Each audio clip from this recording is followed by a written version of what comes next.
Captain Jake Morrison stood on the bridge of the USS Blackstar, watching the stars through the main screen.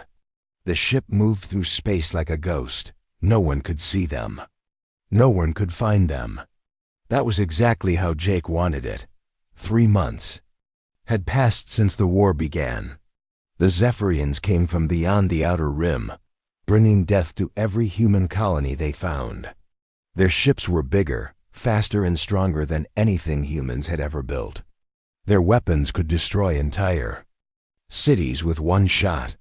When they first attacked, Earth's navy lasted only 6 hours, but the Zephyrians made one mistake.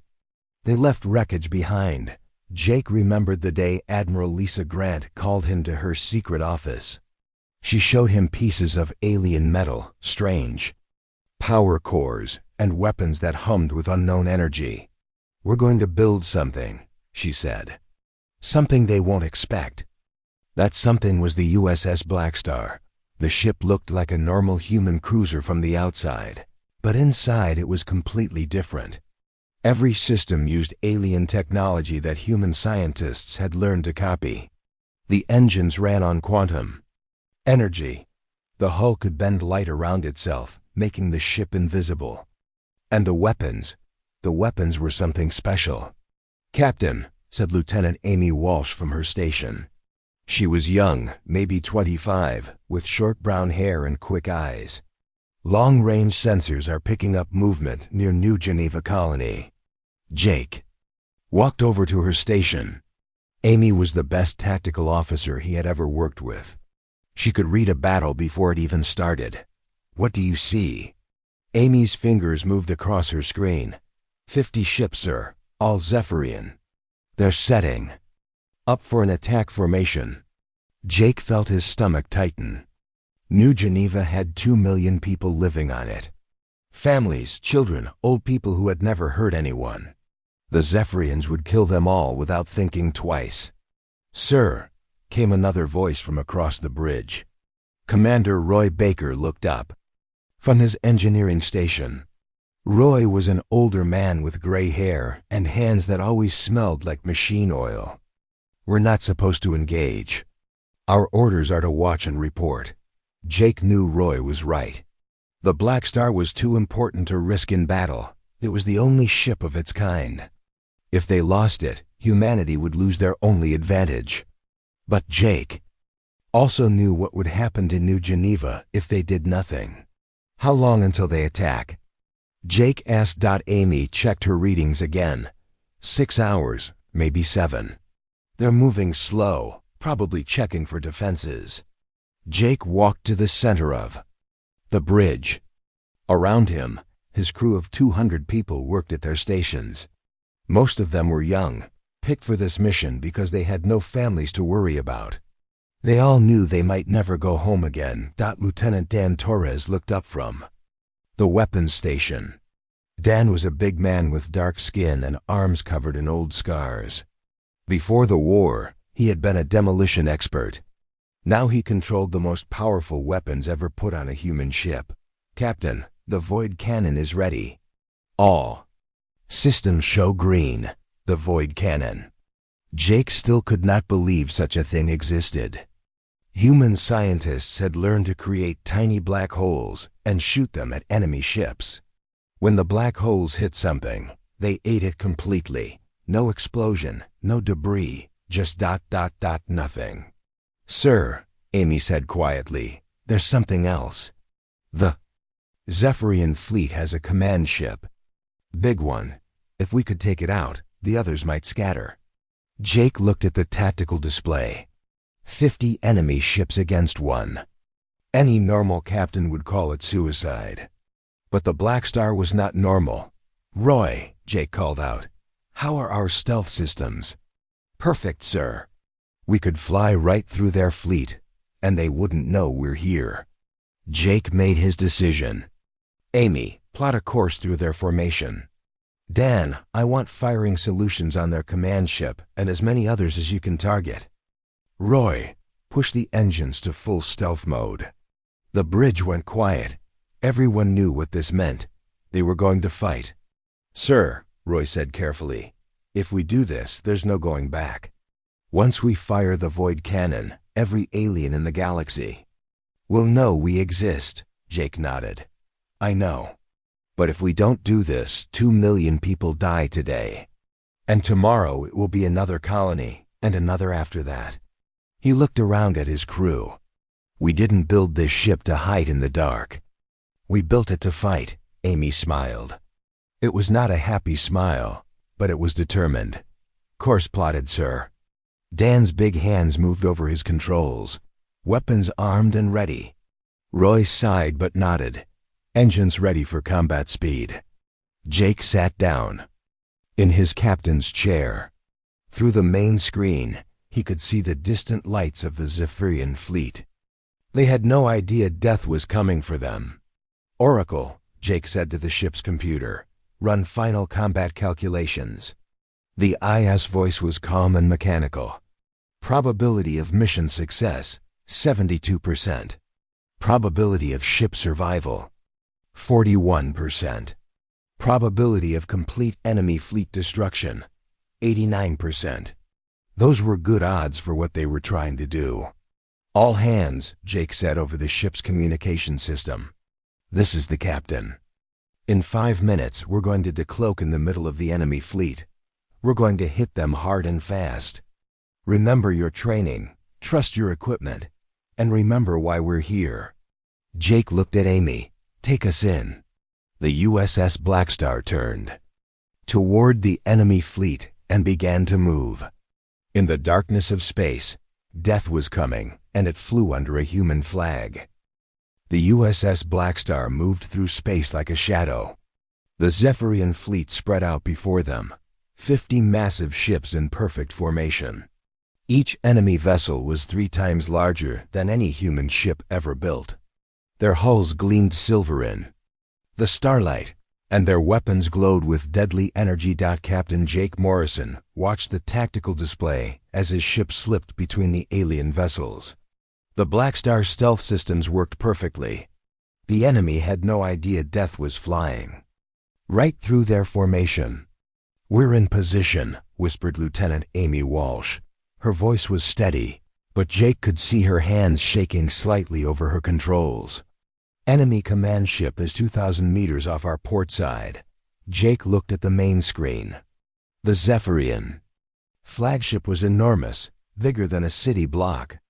Its hull was covered in weapons and sensor arrays. Somewhere inside that ship, an alien commander was planning the death of 2 million humans. Dan, Jake said quietly to his weapons officer. You ready? Lieutenant Dan Torres nodded. His big hands moved over the weapons controls like he was playing piano. Void cannon charged to full power, sir. I've got targeting locks on 12 ships, including the flagship. Jake took a deep breath. Once they fired, there would be no hiding. Every alien in the galaxy would know that humans had a secret weapon. But right now, that did not matter.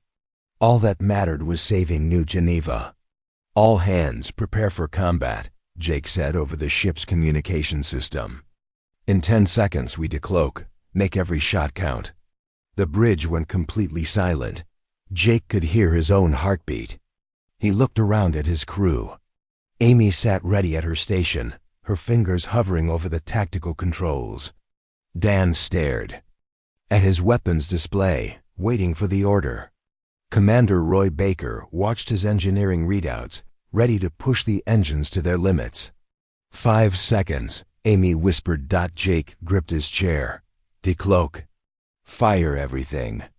The USS Blackstar suddenly appeared in the middle of the Zephyrian fleet like a ghost becoming real. At the same moment, the void cannon fired. A stream of pure darkness shot out from the Blackstar's main gun. The beam hit the Zephyrian flagship. Right in the center, for a moment, nothing happened. Then the massive ship simply vanished. Not destroyed, not exploded, just gone. The tiny black hole ate the entire vessel in less than 2 seconds. Direct hit on target 1, Dan reported, his voice filled with amazement. Moving to target 2, the void cannon fired again. Another. Zephyrian ship disappeared into nothingness. Then another. And another. The alien fleet erupted into chaos. Alarms screamed across their communication frequencies. Ships turned in all directions, trying to find the source of the attack. Some fired wildly into empty space. Others tried to run. "They're scattering," Amy said, watching her tactical display. "Half of them are trying to retreat." "Not today," Jake said grimly. "Roy, deploy the gravity mines." Commander Baker's hands moved over his controls. "Mines away, sir."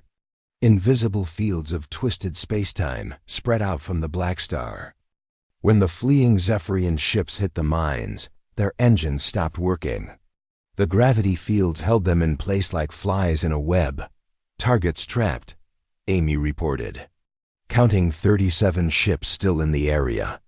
Dan continued firing the void cannon. Each shot made another enemy ship disappear completely. The weapon recharged quickly, firing every few seconds. In less than 5 minutes, 20 Zephyrian vessels had been erased from existence. "Sir," Roy called out from his station, "I'm reading massive energy buildup from the remaining enemy ships. They're trying to coordinate a combined attack." Jake looked at the tactical display. The surviving Zephyrian ships were forming a circle. Around the Blackstar, their weapons began to glow brighter. "Amy, evasive maneuvers. Keep us moving." The Blackstar spun and twisted through space.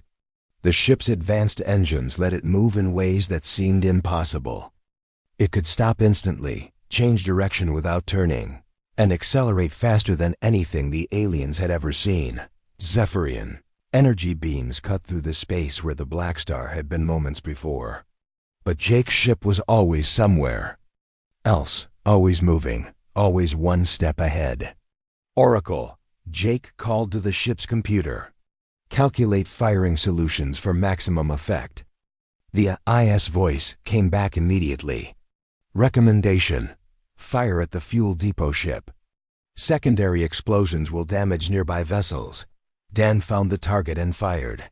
The void cannon hit a Zephyrian supply ship filled with fuel cells. The ship vanished, but the fuel it had been carrying exploded in a massive fireball. 3 nearby enemy vessels were caught in the blast and destroyed. "Excellent work," Jake said. "Keep firing." The battle turned into a dance of death. The Blackstar moved like a ghost through the enemy formation, appearing and disappearing, firing and vanishing.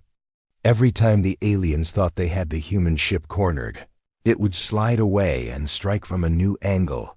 Admiral Kethver, the Zephyrian commander, watched from his bridge as his fleet was destroyed. He had fought in 100 battles across 50 worlds. He had never seen anything like this.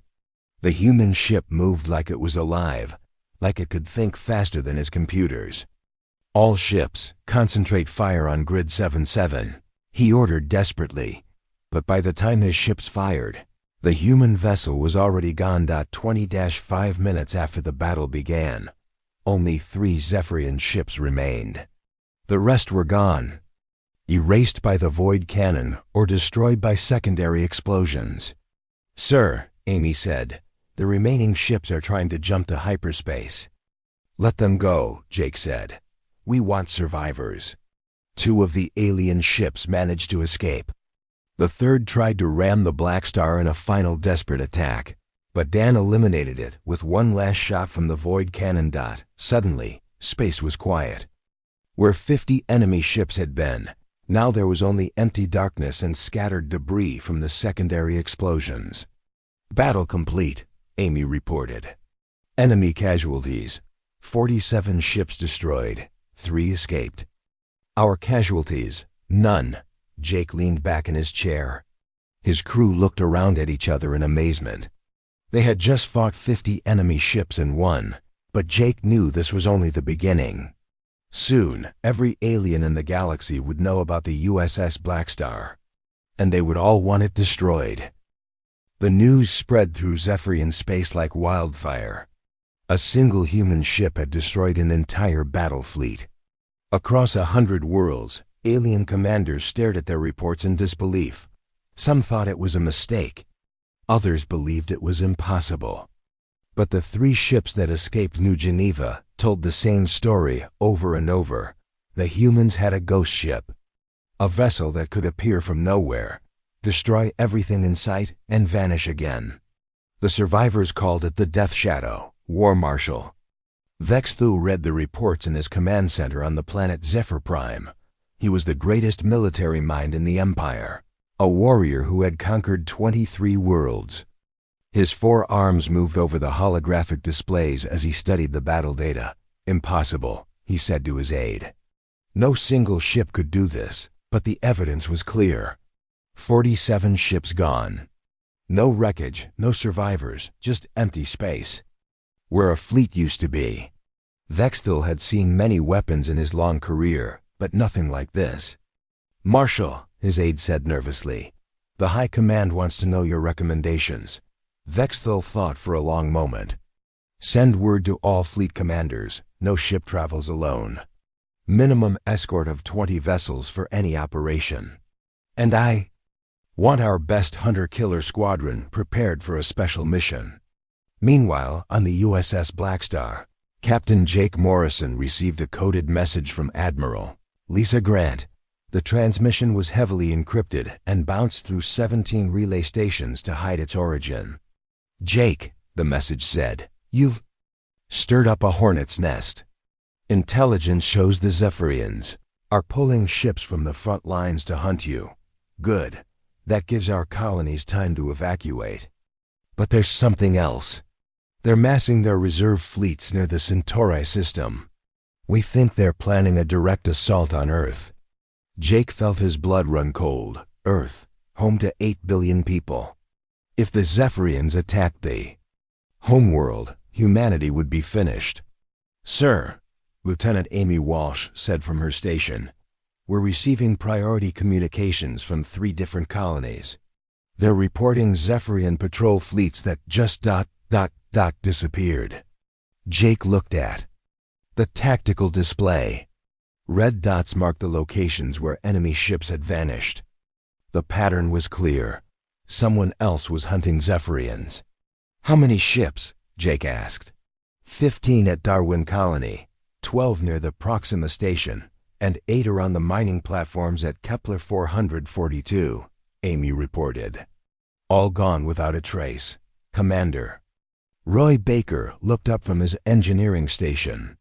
"Sir, that's not possible. We're the only ship with void cannon technology." Jake studied the reports more carefully. The attacks had happened at the same time, thousands of light years apart. The Blackstar could not be in 3 places at once. "Oracle," Jake said to the ship's computer, "analyze the attack patterns. Look for similarities to known human tactics." The AI processed the data quickly. Analysis complete. Attack patterns match no known human military doctrine. However, the complete destruction of targets with no debris suggests similar technology to our own weapon systems. Lieutenant Dan Torres looked up from his weapons station. "Captain, what if the Zephyrians are lying? What if they're destroying their own ships to make us think there are more ghost ships out there?" Jake shook his head. "No, that doesn't make sense. They're too scared. Look at how they're changing their patrol routes." Amy pulled up the latest intelligence reports. "He's right, sir. The Zephyrians have stopped sending small groups. Every patrol now has at least 20 ships. They're burning through fuel and supplies trying to protect themselves from something they can't see." Jake made a decision. "If they want to be afraid, let's give them something to fear." "Amy, plot a course for the Zephyrian supply depot at Vega.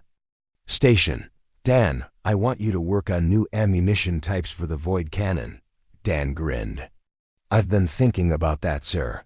What if we could make the black holes chain together? One shot that could take out multiple ships?" "Do it," Jake said. "Roy, how are our stealth systems holding up?"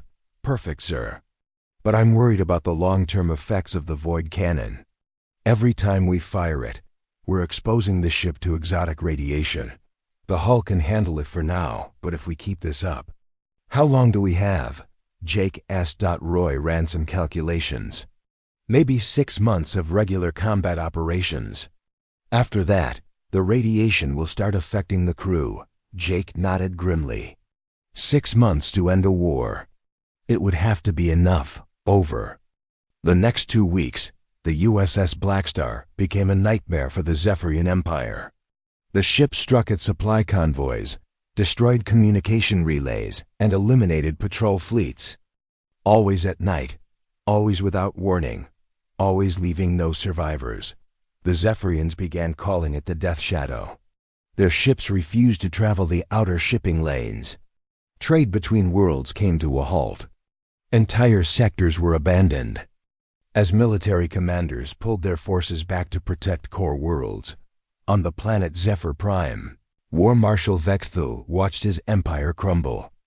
Reports flooded in from across the galaxy. A supply fleet destroyed near Rigel. A communication station vaporized at Wolf 359. An entire battle group erased from existence at the edge of the Veil Nebula. How many ships have we lost? He asked. His aide, over 200, Marshal. All to this one human vessel. Vexthul's 4 arms clenched into fists. His empire had ruled the galaxy for 1,000 years. They had never retreated from any enemy. But now, a single ship was bringing them to their knees. Enough, he said. Prepare my personal fleet. I will hunt this Death Shadow myself. Back on the Blackstar, Jake watched the intelligence reports with satisfaction. The Zephyrian Empire was pulling ships from everywhere to hunt him. That meant fewer ships attacking human colonies. Fewer ships preparing to assault Earth. But Amy looked worried. Sir, we're picking up massive fleet movements. They're not just hunting us anymore. They're preparing for something big. Jake studied the data. A chill ran down his spine. The Zephyrians were massing over 300 ships near the edge of human space, the largest fleet in their history. They're coming for Earth, he said quietly. The hunt was working. But it might be too late to save humanity's homeworld. War Marshal Vexthul stood on the bridge of his flagship, the Eternal Conquest. Around him, the largest hunting fleet in Zephyrian history moved through space. 60 of the Empire's finest warships, each one crewed by elite warriors who had never known defeat. For 3 weeks they had been tracking the human ghost ship. The Death Shadow left a trail of destruction across 17 star systems, but it was always one step ahead. Vexthul had studied every attack, every movement, every tactical decision. He was beginning to understand his enemy. Marshal, his tactical officer reported, long-range sensors are detecting debris near Kepler 442b, fresh destruction. Vexthul's 4 eyes focused on the display. The mining world of Kepler 442b was supposed to be defended by 12 heavy cruisers. Now there was nothing but scattered metal floating in space. How long ago? He asked. 18 hours, sir. The attack pattern matches the Death Shadow. Vexthul felt something he had never experienced before. Fear, not for himself, but for his empire. In 1,000 years of conquest, the Zephyrians had never faced an enemy like this. The humans had created something that could destroy their entire civilization. Set course for Kepler 442b, he ordered. Full battle formation. This time, we will be ready. On the USS Blackstar, Captain Jake Morrison watched the enemy fleet approach. The ship hung in the shadow of Kepler 442b's largest moon, completely invisible to Zephyrian sensors. 60 ships, Lieutenant Amy Walsh reported. That's their biggest fleet yet. Jake studied the tactical display. The Zephyrian formation was perfect. No gaps, no weaknesses, ships covering each other from every angle. Whoever commanded that fleet knew what they were doing. Dan, Jake said to his weapons officer, what's the status on those chain reaction rounds? Lieutenant Dan Torres smiled grimly. Ready for testing, sir. Each shot creates a series of connected black holes. One hit should take out 3 or 4 ships. Good, we're going to need every advantage we can get. Commander Roy Baker looked up from his engineering station. His face was pale, and Jake noticed the man's hands were shaking slightly. Sir, I need to report something. The exotic radiation from the void cannon is affecting the crew. Medical says we're all showing early signs of radiation poisoning. Jake felt his stomach drop. How long do we have? Maybe 2 months before we start getting seriously sick. 6 months before. Roy didn't finish the sentence. Jake looked around the bridge. His crew was dying. Every time they fired the void cannon, they were trading their lives for victory. But they were the only thing standing between humanity and extinction. Sir, Amy said urgently, the Zephyrian fleet is moving into attack formation. They're spreading out to cover the entire system. Jake made his decision. All hands prepare for combat. This is going to be our biggest fight yet. The USS Blackstar moved out from behind the moon. The ship's stealth systems were pushed to maximum power, but Jake knew they couldn't hide forever. Not against 60 ships with advanced sensors. There, Vexthal said, pointing at his tactical display. Grid reference 774. Something is distorting the background radiation. His fleet immediately turned toward the anomaly. Energy weapons began charging. This time, they would be ready for the death shadow. The Blackstar decloaked right in the middle of the Zephyrian formation. Dan fired the first chain reaction round at the nearest group of enemy ships. The shot hit the lead vessel and created a line of connected black holes. 4 ships vanished in sequence, eaten by the void. Direct hit, Dan reported. Chain reaction successful, but the Zephyrians were ready this time. Their return fire lit up space like a second sun. The Blackstar's shields flared as energy beams struck from all directions. Shields down to 60%, Roy called out. Hull integrity holding. Jake gripped his chair as the ship shook under the bombardment. Amy, evasive maneuvers. Get us out of their crossfire. The Blackstar twisted and spun through space, dodging energy beams and missile salvos. But there were too many enemies. For every ship Dan destroyed, 2 more took its place. Sir, Amy said, they're trying to box us in. If we don't break out soon, we'll be trapped. Jake saw the trap closing around them. The Zephyrians were using their numbers to limit the Blackstar's movement. Soon, there would be nowhere to run. Dan, fire everything we have. Roy, I need emergency power to the Reality Ripper. The Reality Ripper was the Blackstar's ultimate weapon. It didn't just create black holes. It tore holes in space-time itself, ripping through the fabric of reality. Sir, Roy said, the Reality Ripper isn't tested. We don't know what it might do. We're about to find out, Jake said grimly. The weapon charged with a sound like reality screaming. Energy readings went off the scale. The Blackstar's hull began to glow with exotic radiation. Weapon ready, Dan reported. Fire! The Reality Ripper unleashed hell. A beam of pure destruction shot out from the Blackstar, tearing through space itself. When it hit the Zephyrian fleet, it didn't just destroy ships. It erased them from existence, along with the space they occupied. Vexthal watched in horror, as a quarter of his fleet simply ceased to exist. Not destroyed, not vaporized, but erased from reality itself. The weapon had torn a hole in space, and anything that got too close was sucked into nothingness. All ships retreat, he ordered. Emergency jump to hyperspace, but the Reality Ripper's effect was spreading. The tear in spacetime was growing, pulling in more ships. Vexthal watched 20 more vessels disappear into the void before his own ship escaped. The battle was over. Of 60 ships, only 16 survived.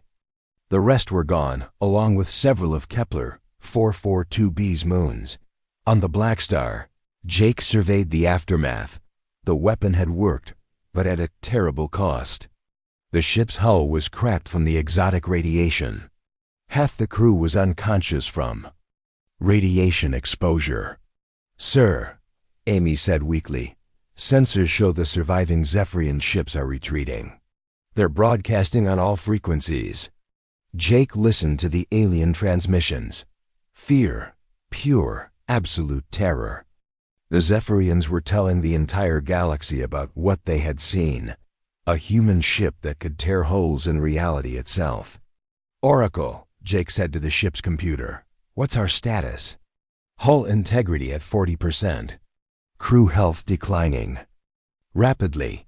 Estimated time before ship becomes inoperable, 6 weeks." Jake leaned back in his chair.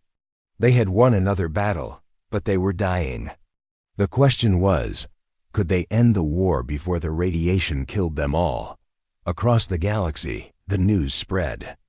The humans had a weapon that could destroy space. Itself, fear gripped every alien world. Some species began evacuating their home planets. Others sent messages of surrender to Earth. The Zephyrian Empire, which had ruled the galaxy for 1,000 years, trembled in terror of a single human ship. The Zephyrian High Command met an emergency session on their capital world. For the first time in 1,000 years, the Empire's leaders were afraid. Reports flooded in from across the galaxy. Half their fleet was gone. Colonies were evacuating. Some species were already surrendering to Earth without being asked. High Admiral Vexmore, the supreme commander of all Zephyrian forces, stood before the council chamber. His 4 arms trembled as he spoke. "The human ghost ship must be destroyed," he said. "Our empire cannot survive while this death shadow exists. I propose we use everything we have left." The council members looked at each other with fear in their eyes. They had ruled the galaxy through strength and terror. Now they were the ones who were terrified. "How many ships do we have left?" asked Council Leader Nimvara. 312 vessels, Vexmore replied. "Every warship we can spare without leaving our worlds completely defenseless. Then we use them all," Nimvara said. "Find this human ship and destroy it, no matter the cost." 2 weeks later, the largest fleet in Zephyrian history moved toward the Terran system. 300 ships, all focused on one target. They would surround the Death Shadow and destroy it through sheer numbers. It was their last hope. On the USS Blackstar, Captain Jake Morrison lay in the medical bay. The radiation poisoning was getting worse. His hair had fallen out, and his skin was pale and sick-looking, but his mind was still sharp. "Sir," Lieutenant Amy Walsh said as she entered the medical bay. She looked just as sick as Jake. They all did. "Long-range sensors are picking up a massive fleet movement. They're heading straight for Earth." Jake struggled to sit up. "How many ships?" "Over 300, sir. It's everything they have left." Jake felt a cold certainty settle in his stomach. This was it. The final battle. The Zephyrians were betting everything on one last attack. Commander Roy Baker entered the medical bay. His hands shook constantly now, and he could barely walk without. "Help, sir, I've been working on something." "A way to overload the black hole generator. What do you mean?" Jake asked. "Instead of creating small black holes for the void cannon, we let the generator build up massive energy. Then we release it all at once. The explosion would create a black hole big enough to ... double quotes." Roy paused. "Big enough to destroy everything in the system." Jake understood immediately. It would be a suicide mission. The explosion would kill everyone on the Blackstar, but it would also eliminate the entire Zephyrian fleet. "How big of an explosion?" Jake asked. "The black hole would expand through hyperspace," Roy explained.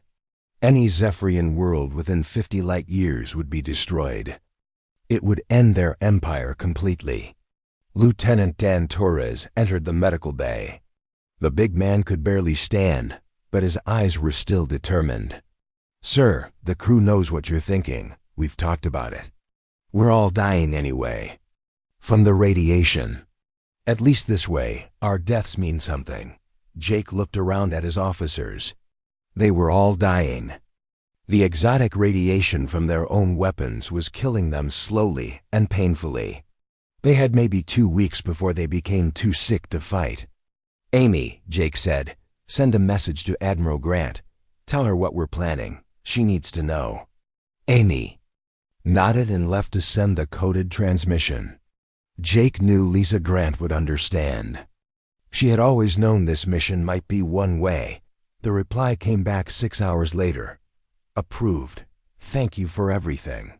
Humanity will remember." Jake gathered his crew in the main assembly area. 200 people, all dying, all volunteers. They looked at him with sick faces but determined eyes. "You all know why we're here," Jake said. "In 12 hours, the Zephyrian fleet will reach Earth. They plan to destroy our homeworld and end humanity forever.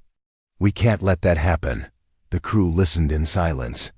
"Commander Baker has found a way to stop them. But it means none of us. Go home. The explosion will destroy their entire fleet, but it will also destroy us."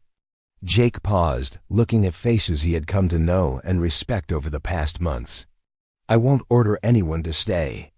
If you want to take a shuttle and escape, now is the time. No one will think less of you." Not a single person moved. Not one member of his crew chose to leave. "Sir," Amy said, speaking for everyone, "we knew this was a suicide mission when we signed up. We're not backing down now." Jake felt pride swell in his chest. These people, his people, were willing to die to save humanity. 12 hours later, the USS Blackstar sat in the middle of the solar system, directly between the incoming Zephyrian fleet and Earth. The ship's stealth systems were turned off. They wanted to be seen. The enemy fleet dropped out of hyperspace in perfect formation. 300 ships, their weapons glowing with deadly energy. They saw the lone human ship waiting for them and began to spread out. "Sir," Amy reported, "they're surrounding us, just like we planned." Jake nodded. "Roy, begin the overload sequence." Deep in the ship's engine room, the black hole generator began building energy far beyond its design limits. Warning alarms screamed throughout the ship. "Energy building," Roy reported, 60% and rising. The Zephyrian fleet closed in. They fired everything they had at the Blackstar. Energy beams and missiles filled space around the human ship. But the Blackstar shields held just long enough. 80%, Roy called out. Jake opened a communication channel to Earth. "This is Captain Jake Morrison of the USS Blackstar. Tell Earth that we chose to become monsters so humanity could remain human. Tell them we did this willingly." 100%, Roy announced. "Generator critical. Explosion in 10 seconds. Jake looked around his bridge one last time. "It's been an honor serving with all of you." Amy smiled through her tears. "See you on the other side, Captain." The black hole generator exploded. The USS Blackstar and everyone aboard vanished into a growing sphere of absolute darkness. The artificial black hole expanded rapidly, consuming the Zephyrian fleet ship by ship. None of them had time to escape. The explosion rippled through hyperspace, destroying every Zephyrian world within 50 light years. Their empire, built over 1,000 years, ended in a single moment of human sacrifice. On Earth, Admiral Lisa Grant watched the distant flash of light that marked the end of the war. 200 brave souls had saved 8 billion lives. The USS Blackstar was never officially acknowledged. The crew's names were listed as lost in deep space operations. Only Grant knew the truth about the ship that saved humanity by embracing. The darkness. News of the Zephyrian Empire's complete destruction spread across the galaxy. Other alien civilizations decided that humans were too dangerous to threaten. The galaxy entered an age of peace, not through diplomacy, but through fear of what humans might do when pushed to their limits. Humanity was safe. The price had been 200 lives and one ghost ship that chose to become a legend.